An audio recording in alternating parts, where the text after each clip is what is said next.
Hello भाई, नमस्कार। क्या हाल चाल? बढ़िया। ठीक हो? तो मास्टर लगने की तैयारी हो चुकी है आपकी? बढ़िया है। प्री का आपने एक स्टेज पार कर ली है। दूसरी स्टेज के लिए आप तैयारी कर रहे हैं, तभी आप इस वीडियो के पास आए हैं। तो आज की इस वीडियो का विषय जो हमारा है, आज हम क्या बात करने वाले हैं?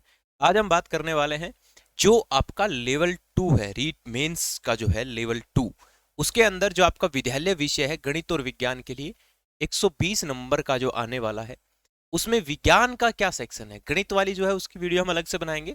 विज्ञान में आपको कहाँ से पढ़ना है, क्या पढ़ना है, कौन कौन सी चीजें अभी तक का जो सिलेबस है कि अभी से हम क्या पढ़ सकते हैं, अभी से हम तैयारी कहाँ से शुरू कर सकते हैं, कहाँ से कौन सी किताब लेके अभी से हम लोग सेल्फ स्टडी कर सकते हैं। क्योंकि इतना तो हम पढ़े हुए हैं सर, है ना?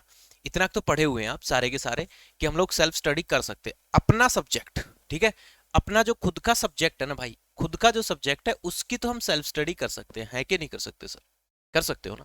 तो इसकी आप सेल्फ स्टडी कीजिए, मेरा ये मानना है। ठीक है, बाकी हमारी तरफ से जो कोशिश होगी हम पूरा कोशिश करेंगे आपकी तैयारी में, जो हेल्प होगी आप हमारे से वो करने की। आप कमेंट बॉक्स में कमेंट करके बता दीजिएगा मुझे। आइए बात करते हैं, एक एक टॉपिक वाइज बात करते हैं। ठीक है, सबसे पहला जो टॉपिक दे रखा है भाई साहब, वो दे रखा है अपने को एटम वाला, यानी कि परमाणु और अणु। और उसके बाद मोल कंसेप्ट है, केमिकल फार्मूलाज है, ये आपको 9th क्लास में मिल जाएंगे। ये भी आपको 9वीं क्लास में मिल जाएंगे। एटॉमिक स्ट्रक्चर है, ये भी आपको 9th क्लास में मिल जाएगा। एक चीज याद रखना भाई, ठीक है? अब 9th क्लास में कहाँ पढ़े? तो भाई 9th क्लास के अंदर आप लोग एनसीईआरटी पढ़ सकते हैं। क्या पढ़ सकते हैं सर? आप लोग 9th क्लास के ना एनसीईआरटी पढ़ सकते हैं। भाई तेरा पेपर है क्या?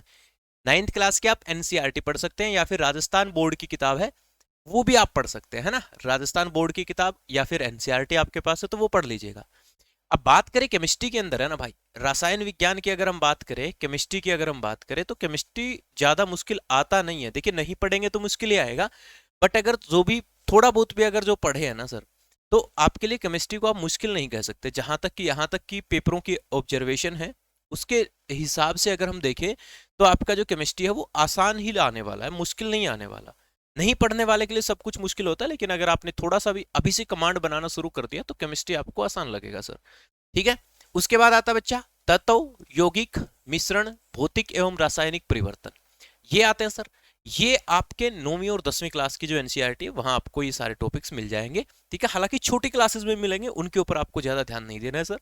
आपको 9th और 10th क्लास की एनसीईआरटी को पहले खत्म करना है। ठीक है, समय रहते, जितना समय आपके पास, जितना जल्दी आप इसको निपटा लोगे ना, बहुत बेहतर होगा सर आपके लिए। उसके बाद आता है सर अपना रासायनिक अभिक्रिया एवं समीकरण। ठीक है, ये आपका सर 10वीं क्लास का चैप्टर है, 10वीं क्लास की एनसीईआरटी का चैप्टर है। उसको आप अच्छे से आप पढ़ लीजिएगा, अच्छे से रीड कर लीजिएगा 10वीं क्लास वाले को, एनसीईआरटी में लाइन बाय लाइन। ठीक है, उसके बाद आता है सर आपका अम्ल, क्षार व लवण वाला। ठीक है, जिसमें पीएच स्केल की भी बात कर लेते हैं, कुछ इंपॉर्टेंट पीएच वैल्यू। ये भी आपका सर 10th क्लास का ही टॉपिक है, आप इसको 10th क्लास में ही अच्छे से आप तैयार कर लीजिएगा। उसके बाद आता है कार्बन और उसके यौगिक, ये भी आप लोग 10th क्लास से कर सकते हैं सर। ठीक है, तो केमिस्ट्री के ये टॉपिक्स आपको करने हैं। कहां पर मिलेंगे सर? तो मैंने आपको पहले बता दिया भाई, केमिस्ट्री के लिए आपको ज्यादा भड़क लेने की आवश्यकता नहीं है। आपका 9वीं और 10वीं क्लास की अगर आप एनसीईआरटी पढ़ लेते हैं तो मुझे लगता है आप ठीक ठाक स्कोर कर लेंगे सर। आया ना? 9वीं और 10वीं क्लास की ये जो टॉपिक है आपके, ये आप एनसीईआरटी से कवर कर लीजिएगा। ठीक है, 1 2 3 4 5 5 टॉपिक कहने को है, लेकिन आगे चल के देखेंगे तो कुल मिला के 8 एक टॉपिक बनते हैं। ये आप लोग अपना टारगेट फिक्स करके कि मुझे 15 दिन में इनको कंप्लीट करना है, दैट्स इट, खत्म हो जाएगा आपका, है ना? क्योंकि आपने पढ़ा तो है ना, आपका सब्जेक्ट तो है ही स्ट्रॉन्ग। उसके बाद आते हैं सर बायोलॉजी। उसके बाद बायोलॉजी का पोर्शन स्टार्ट होता है, यानी कि बोले तो जीव विज्ञान। अब जीव विज्ञान की अगर हम बात करें ना सर, बायोलॉजी की बात करें, तो बायोलॉजी देखो यार आता है मुश्किल। ठीक है, मुश्किल मतलब अच्छा लेवल आता है यार इसका, है ना? इसका जो लेवल होता है बच्चा, वो इसका लेवल आता है सर हार्ड। ठीक है भाई, इसका ना लेवल आता है जी हार्ड। ठीक है, मतलब अच्छा खासा लेवल इसका आता है, आप इसे इग्नोर नहीं कर सकते सर, है ना? अच्छा लेवल आता है इसका। अब इसके लिए आपको पढ़ना क्या है?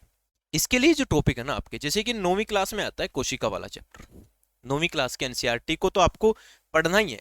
लेकिन सिर्फ 9वीं क्लास के एनसीईआरटी से काम नहीं चलेगा सर हमारा, हमें 9th स्टैंडर्ड जाना पड़ेगा, थोड़ा एडवांस लेवल। एडवांस लेवल कहाँ से सर? तो सर जो 11वीं क्लास के है ना शॉर्ट नोट्स जो है ना, 11th क्लास के शॉर्ट नोट्स जो है, वो आपको कहीं से मिल जाए। ठीक है, या आपने कभी बना रखे हैं, आप में से कुछ साथी ऐसे भी होंगे जो किसी स्कूल में पढ़ा रहे हैं ऑलरेडी, तो वो बच्चों को पढ़ा ही रहे हैं, तो वहाँ या जो आपके साथी टीचर है जो पढ़ा रहे हैं, आप उनसे या उनसे बच्चों ने जो भी नोट्स बना रखे एक बार ओवरव्यू लोगे आप, तो अपना काम बन जाएगा सर। वहीं जो उत्तक वाला है, टिश्यू वाला जो चैप्टर है, इसका भी सेम ही कहानी है। वैसे तो आता है 9वीं क्लास के अंदर ही, लेकिन इसका थोड़ा एडवांस लेवल हमको पढ़ना है। जैव प्रक्रम की बात करें, लाइफ प्रोसेस की बात करें, सर ये 10वीं क्लास का चैप्टर है, 10th क्लास की एनसीईआरटी है, लेकिन 10th क्लास की एनसीईआरटी में इसका बहुत छोटा पोर्शन दिया हुआ है, हमें इसको 10th प्लस करना है, यानी कि इसे एडवांस लेवल लेके जाना है। मैं ये नहीं कह रहा आपको पूरी 11वीं 12वीं की आप एनसीईआरटी पढ़िएगा, पूरा पढ़िएगा और सारा का सारा पढ़ना है, नहीं सर ऐसा नहीं करना है, ठीक है, लेकिन एडवांस लेवल जाना पड़ेगा, बायोलॉजी में एडवांस लेवल जाना पड़ेगा, नो डाउट। उसके बाद आता है कंट्रोल कोऑर्डिनेशन, नियंत्रण एवं समन्वय। वैसे ये भी चैप्टर जो है ये 10th क्लास के एनसीईआरटी के अंदर है, पहले आपको इसी को ही कवर करना है, पहले आपको 9वीं 10वीं के ही टॉपिक कवर करने हैं, उसके बाद इसके एडवांस लेवल पे जाना है आपको सर, ठीक है। उसके बाद है जीवों में जनन, जनन में हार्मोन की मुख्य भूमिका, ये भी आपका 9वीं 10वीं क्लास के एनसीईआरटी से आपको कवर करना है। उसके बाद आता है सर हमारा ये जैव रासायनिक चक्र ना, उससे पहले आता है ये वाला सूक्ष्म जीवों से फैलने वाले रोग। ये सर आप जो भी कंपटीशन एग्जाम की तैयारी कर रहे हैं ना, जनरल कंपटीशन एग्जाम की तैयारी कर रहे हैं, तो वहां पे ये टॉपिक हर जगह आपको मिल जाएगा, ठीक है। इसके अंदर आपके संक्रमण रोग, कम्युनिकेबल डिजीज, प्रोटोजोआ से होने वाले रोग, मलेरिया से होने वाले रोग, वायरस से होने वाले रोग जो है, और फंगस से होने वाले रोग है, कौन से रोग कैसे होते हैं, क्या कारण है, किसके द्वारा फैलते हैं, कौन सा बैक्टीरिया फैलाता है, ये आप जनरल कंपटीशन एग्जाम की जो तैयारी कर रहे हैं ना आप लोग, ठीक है, आप किसी भी पेपर की तैयारी कर रहे हैं, हर पेपर के अंदर ये टॉपिक आता है, जहां जीव विज्ञान आता है वहां सब जगह आता है, ठीक है। तो ये कहीं से भी आप इसको अच्छे से तैयार कर लो, अपना नोट्स बना लो अपने खुद के, ताकि रिवीजन करते समय आपको परेशानी ना हो। आप हमारे चैनल पर भी आप इसको देख सकते हैं, और आप चाहेंगे तो हम आपको अलग से भी करवा देंगे, ठीक है। कमेंट बॉक्स में कमेंट कर देना सर, वीडियो को लाइक कर देना, चैनल को सब्सक्राइब भी कर देना, है ना, और कमेंट बॉक्स में कौन कौन तैयारी कर रहा है बता देना।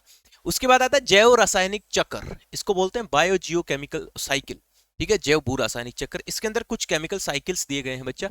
वैसे तो ये सर ये एनसीईआरटी मतलब ईवीएस का टॉपिक है, लेकिन ईवीएस में आपको थोड़ा सा इसको सही लेवल से आपको करना पड़ेगा, ये मिल जाएगा, ये मैं आपको करवा दूंगा। उसके बाद आता है भोजन के प्रमुख अव्यय और इनकी कमी से होने वाले रोग, ये भी आपका उसी के अंदर आ जाता है। बैलेंस डाइट वाइट जो आता है आपका, ये भी आपके कंपटीशन एग्जाम के अंदर काफी बार पूछा जाता है, तो यहां से हम कर लेंगे। तो ये बायोलॉजी का है, बायोलॉजी का सेक्शन में मैं आपको फिर से बता रहा हूं सर कि बायोलॉजी में आपको क्या जाना है जी, एडवांस लेवल जाना है ना। मैं आपको पहले ही बता रहा हूं सर कि बायोलॉजी में आपको एडवांस लेवल थोड़ा पढ़ना पड़ेगा, 9-10 से काम नहीं चलेगा, लेकिन हाँ अगर आपका मैथ बहुत स्ट्रोंग है तो आप 9th क्लास का आराम से एनसीईआरटी पढ़ेंगे तो भी काम बन जाएगा।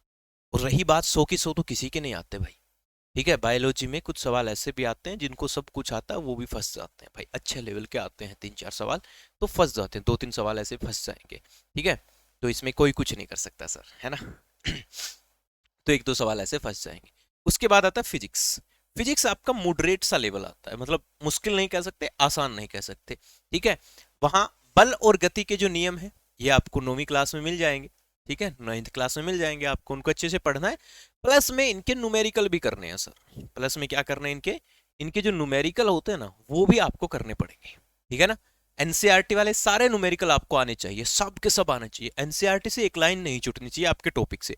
विद्युत धारा वाला जो चैप्टर है ये आपका क्लास 10वीं में मिलेगा, ये भी पूरा चैप्टर आपको करना है, सारे नियम वियम करने, सारे आपके इसके जो है न्यूमेरिकल भी करने हैं, ये जो कॉम्बिनेशन है प्रतिरोधों का, ठीक है, समांतर श्रेणी क्रम जो है ये सब आपको पढ़ना है, पैरेलल। और गुरुत्वाकर्षण, केपलर के नियम, उत्प्लावकता, बायोन्सी, आर्किमिडीज का सिद्धांत, ये आपको 9वीं 10वीं क्लास के एनसीईआरटी में मिल जाएगा सर। ये जो ताप और उष्मा वाला है ये आपको 10वीं क्लास के एनसीईआरटी के अंदर मिल जाएगा, ठीक है।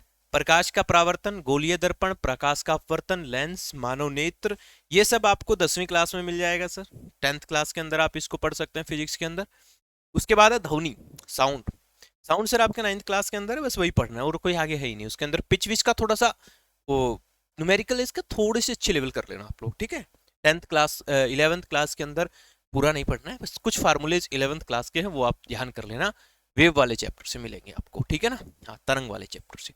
उसके बाद आता है सर आपका सौर मंडल, सोलर सिस्टम, ये आपका 8वीं क्लास का सोलर सिस्टम आता है, 8th क्लास में आता है सर, ठीक है। 8th क्लास वाला सोलर सिस्टम आपको करना है अच्छे तरीके से, दैट्स इट, खत्म। तो यही पढ़ना आपको।